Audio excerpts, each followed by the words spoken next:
हम तो कराची से आए हैं और अभी पहले भी एक रेस्क्यू का वाक़या हुआ था जब मरी में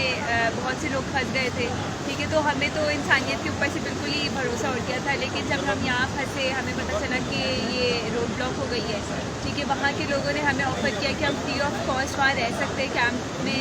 और उन्होंने खाना ऑफ़र किया हमें, कोई पैसे किसी चीज़ के नहीं लिए। फिर हम लोग जहाँ यहाँ आए, यहाँ से जो है वहाँ के लोकल्स ने भी और रेस्क्यू टीम्स ने भी हमारी मदद की, हमें लेकर आए। यकीन नहीं आ रहा था कि लोग इस तरह के भी होते हैं। अस्सलाम वालेकुम, मैं सयाब महमूद। उम्मीद है कि आप खैरियत से होंगे। वादी नीलम रत्ती गली के मुकाम पर एक ऐसा वाक़या पेश आता है जिसकी वजह से 500 से ज़ायद जो सयाह हैं वो बेस कैंप और रत्ती गली झील पर फंस जाते हैं। अब ये वाक़या हुआ क्या कि रत्ती गली के जो बेस कैंप है उससे तकरीबन 3 किलोमीटर पहले जो है वो एक क्लाउड ब्रस्ट हुआ, जिसकी वजह से रत्ती गली का जो ट्रैक है वो बिल्कुल तबाह हो गया। और उसकी जद में आने से जो नुकसान हुआ उसकी तफसील कुछ यूँ है कि अभी तक जो इतलात मौसूली हैं उसके मुताबिक 4 हाइडल पावर प्रोजेक्ट्स जो हैं वो तबाह हो चुके हैं। बिल्कुल 4 मकान जो हैं वो बिल्कुल तबाह हो गए हैं, 4 दुकानें, और रत्ती गली का जो मुकम्मल ट्रैक है वो वहाँ पर तबाह हो गया। और जो गाड़ियों की तफसील है वो तकरीबन 4 गाड़ियाँ जो हैं वो इस क्लाउड ब्रस्ट से जो पानी वहाँ से निकला, जो एक फ़्लड की शक्ल जो है वो इख्तियार कर गया, 4 गाड़ियाँ जो हैं वो उसकी नज़र हो गई हैं। और अभी तक जो इतलात जो आज दिन को मौसूल हुई हैं उसके मुताबिक 5 जो हैं वो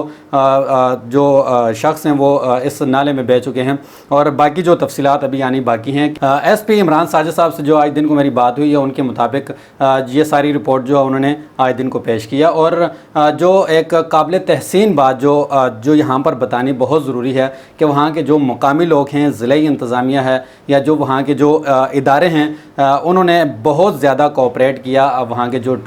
टूरिस्ट वहाँ पर गए थे कि रातों रात तकरीबन 250 से ज़ायद जो अफराद हैं उनको बेस कैंप से नीचे दुआरियाँ हफाजती मुकाम पर उनको जो है वो ट्रांसफ़र किया। अब यहाँ पर यह बताना भी ज़रूरी है कि इस क्लाउड ब्रस्ट की वजह से जो ट्रैक है वो बिल्कुल मुकम्मल तबाह हो चुका था, और लोग जो हैं वो रात वहाँ पर कैंपिंग करने के लिए अपने साथ सामान भी लेकर गए थे, और उन लोगों के लिए सामान वापस लेकर आना बहुत ज़्यादा मुश्किल था, क्योंकि हाइकिंग ट्रैक है, पैदल चलना है। और अगर यहाँ से हम दुआरियाँ से रत्ती गली जो बेस कैंप है वहाँ तक अगर हम पैदल सफ़र करें तो तकरीबन 5 से 6 घंटे जो है वो ये पैदल ट्रैक जो है वो बनता है। लेकिन गाड़ी पर सफ़र करें तो तकरीबन 2.5 से 3 घंटे जो हैं वो गाड़ी पर वहाँ पर पहुँच सकते हैं। अब मकामी लोगों ने बिल्कुल बग़ैर किसी मुआवजे के एक इंसानियत का जज्बा रखते हुए, एक एहसास और हमदर्दी रखते हुए उन लोगों ने बढ़ चढ़ कर इसमें हिस्सा लिया, और वहाँ से बेस कैंप से सामान उठाकर नीचे दवारियाँ जो हफाजती मुकाम जो है वहाँ पर शिफ्ट किया। और आज दिन को मेरी कुछ जो सयाह हज़रात वहाँ पर गए थे उनसे भी मेरी बात हुई, और कराची से वो लोग वहाँ पर गए हुए थे एक ग्रुप की शक्ल में, और अपनी गाड़ी जो है वो दवारियाँ से रत्ती गली बेस कैंप तक लेकर गए थे। लेकिन क्लाउड ब्रस्ट की वजह से वो तो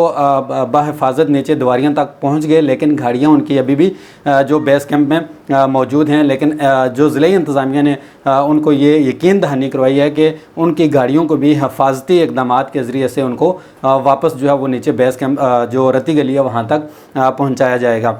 एक सवाल के जवाब में जो कि मैंने इस तरह से कोई एक क्वेश्चन किया कि आया कि जो वहाँ के नीलम वैली के जो लोग हैं और मरी का जो पिछले दिनों एक वाक़या हुआ था, इन दोनों के रवैयों में आपको क्या फ़र्क नज़र आया?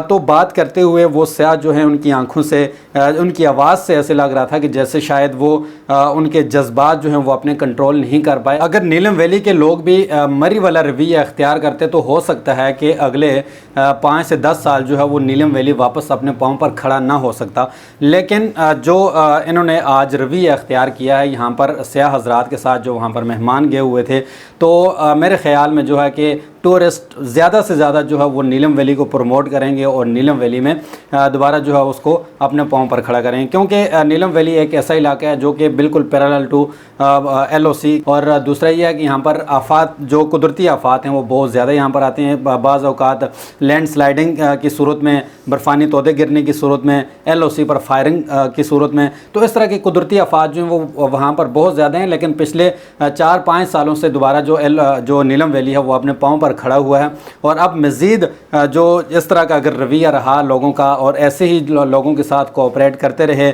और इंसानी कदरों को जो है वो ऐसे ही उजागर करते रहे, तो मेरे ख़्याल में जो है वो अगले 5 से 6 साल के अंदर दोबारा से ये अपने पाँव पर दोबारा खड़ा होगा।